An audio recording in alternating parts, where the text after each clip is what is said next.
To another scary development on the Solomon Islands. That's within range of any Chinese missile that China gets to put on the Solomon Islands, and that may well happen.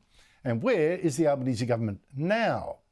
Now, before the last election, before it, the Solomon Islands Prime Minister, Manasseh Sogavare, who's an authoritarian, very anti-Australian, very pro-China, signed a secret defence deal with that dictatorship. Now, that deal looked like paving the way for China to build a base on these very strategic islands. They dominate one of our key shipping lanes. And Labor back then attacked the Morrison Liberal government for being asleep at the wheel. This is a very serious foreign policy failure. And then, as the new Prime Minister, Anthony Albanese, in one of his first foreign trips, made a big show of flying over there and being mates with Sogavare, turned down all criticism of him, put it all on mute, even when Sogavare postponed elections, hello. And journalists, by the way, particularly ABC ones, they stopped worrying about the Solomons. It's like, Albo is he's saved it, he's solved the whole thing. Well, big mistake.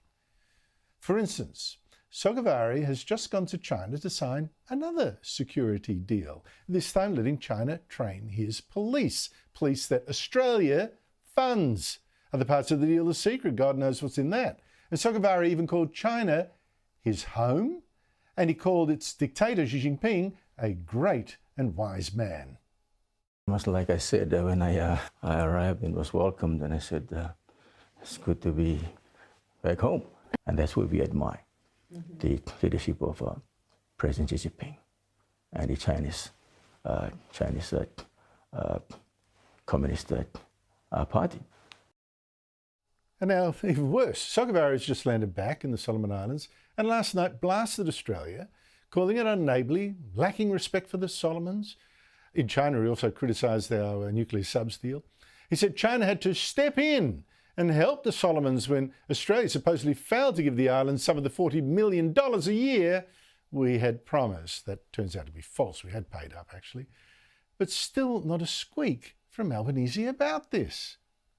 Now, joining me is Zed Seselja, who was the Morrison government's Minister for International Development in the Pacific, dealing with Sogavare. Zed Seselja, great to see you again. Look, Labor attacked you personally when the Prime Minister of the Solomons signed a security deal with China under your watch. It called you a junior. I won't go into the rest of it. Very insulting. Suggests you were out of your depth. Said the Morrison government, they were asleep at the wheel. But what a funny double standard, because right now, this same Labor Party, the government, is saying nothing at all now that Sogavare has signed another security deal with the dictatorship under their watch. What does that tell you? Well, it tells me a couple of things, Andrew. One is that certainly Sogavare is a fairly volatile, fairly difficult character. He's someone who in the past has expressed a lot of hostility towards Australia, and that hasn't changed with the change of government. And I think what it tells us is that, a hug or a couple of meetings isn't going to necessarily change what is a very challenging relationship and what is a very difficult dynamic.